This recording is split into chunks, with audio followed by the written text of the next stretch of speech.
במהלך כל חברותי במועצת העיר טענתי ואני אמשיך לטעון.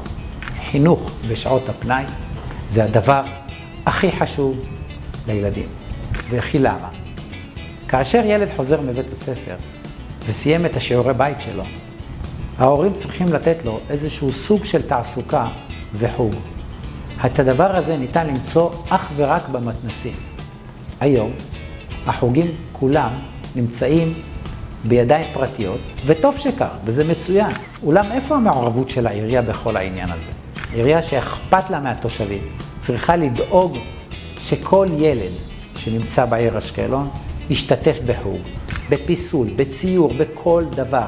אנחנו כהנהגה של עיר צריכים לדעת, כשהילד שלנו הולך לצבא ויושב שם עם אנשים שבאים ממרכז הארץ, הם צריכים לדעת שהילדים שבאו מאשקלון קיבלו הכל כדי להיות שווים בני שווים. ולא יכול להיות מצב שילד אחד ילך לחוג והילד השני יישב בבית כי להורים שלו אין. את זה אני לא אתן. זה אחד הדברים שצריך לשנות ומהר בעיר אשקלון. אנחנו נדאג שהחינוך המשלים אחר הצהריים יהיה לכל ילד.